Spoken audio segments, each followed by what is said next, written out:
Hello, Sylvan Bell coming back from Sacramento, California, July 2nd, 2016, 10:20 in the morning. Perfect day to talk about sales.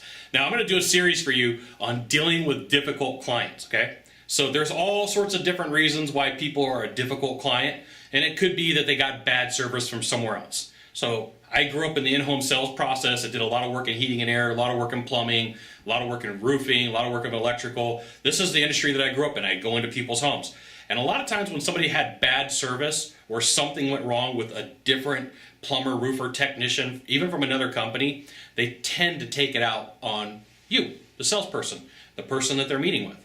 And so sometimes when somebody's being difficult, it has nothing to do with you. It's not your fault. It's the person that they met with previous. It's the interactions that they had previous. They're just being difficult in our mind because we don't understand what's going on, okay?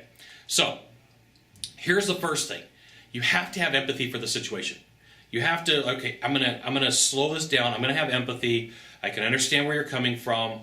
But here's the thing. First off, you gotta let them talk themselves out of it.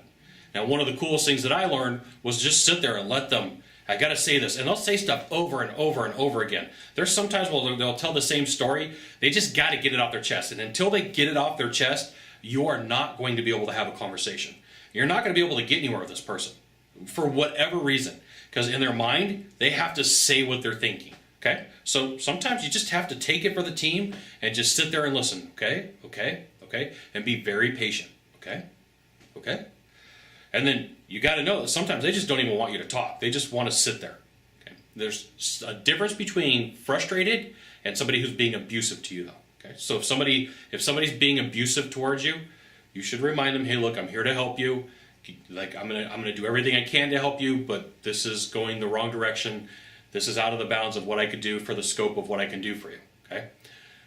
Be very patient and know that a lot of times it's not your fault. There's a lot of times where I had to resolve situations and I had nothing to do with it. I remember a couple years back, I was working with a company and their technician pushed a homeowner.